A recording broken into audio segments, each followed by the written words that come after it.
5 siswa Madrasah Sanawiyah Negeri, MTSN, 6 Dampang, Kecamatan Gantarang, Kabupaten Bulukumba, Sulawesi Selatan, diamankan oleh Polres Bulukumba setelah diduga terlibat dalam aksi pengeroyokan terhadap siswa dari MTS Al-Huda Manaungi, Desa Gatareng. Peristiwa pengeroyokan terjadi pada Jumat, 2 Mei 2025, di area kebun milik warga, saat para siswa dalam perjalanan pulang dari sekolah. Aksi tersebut terekam oleh warga dan videonya tersebar luas di media sosial. Kapolres Bulukumba, AKBP Restu Wijayanto, membenarkan bahwa kelima siswa telah dititipkan di Polres Bulukumba sejak Selasa, 6 Mei 2025.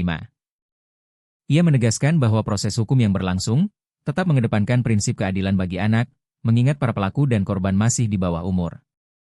Saat ini, pihak kepolisian masih melakukan upaya mediasi dengan pendekatan restoratif justice.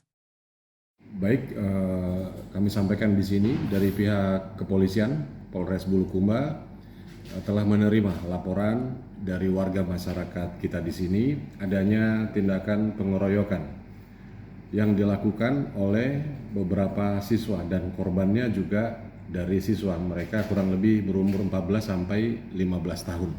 Dan benar, laporan sudah kami terima di Polres Bulukumba dan saat ini dalam penanganan dari pihak Reskrim Polres Bulukumba. Di sini bahwa pihak Polres Bulukumba tentunya akan serius dalam menanganinya. Namun ada beberapa metode yang akan kami terapkan bahwa penegakan hukum sangat penting. Namun di sini kami mengedepankan pola pembinaan dan juga pola pemeliharaan keamanan dan ketertiban di lingkungan kami. Dan pada saat ini sudah ada komunikasi dengan beberapa pihak, terutama dari pihak keluarganya yang secara sukarela menitipkan anak-anaknya di Polres Bulukumba untuk dilaksanakan pembinaan. Dari total 5 tersangka yang sudah dititipkan di Polres, saat ini sudah kami ambil keterangannya, termasuk juga dari pihak korban. Jadi ada 1 orang korban sudah dimintai keterangan juga. Antar orang tua juga sudah ada komunikasi. Nantinya ke depannya kita akan terus melibatkan termasuk dari perangkat desa, Babin Kamtipmas yang bertugas di kelurahan setempat dan juga dari pihak keluarga. Kami kembalikan kepada keluarga untuk bisa dibina dengan baik, diselesaikan secara kekeluargaan. Kami kedepankan restoratif justice selama memang bila ada permohonan maaf, kemudian mungkin ada sebagai restitusi biaya pengobatan bila memang terdapat luka di situ.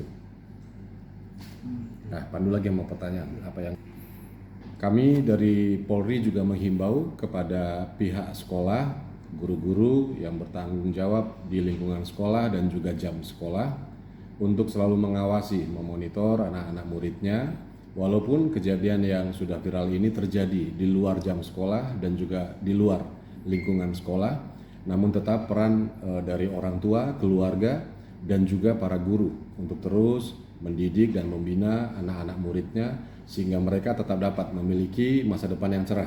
Kami dari pihak kepolisian pun memberikan kesempatan. Mereka masih muda, masih remaja, waktunya mereka untuk mencari jati diri, menunjukkan identitas, dan kami siap untuk melayani dengan maksimal, memberikan pembinaan dan juga tidak serta-merta langsung menghukum.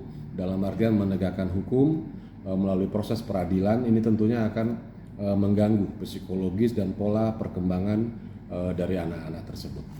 Download Tribun X sekarang, menghadirkan lokal menjadi Indonesia.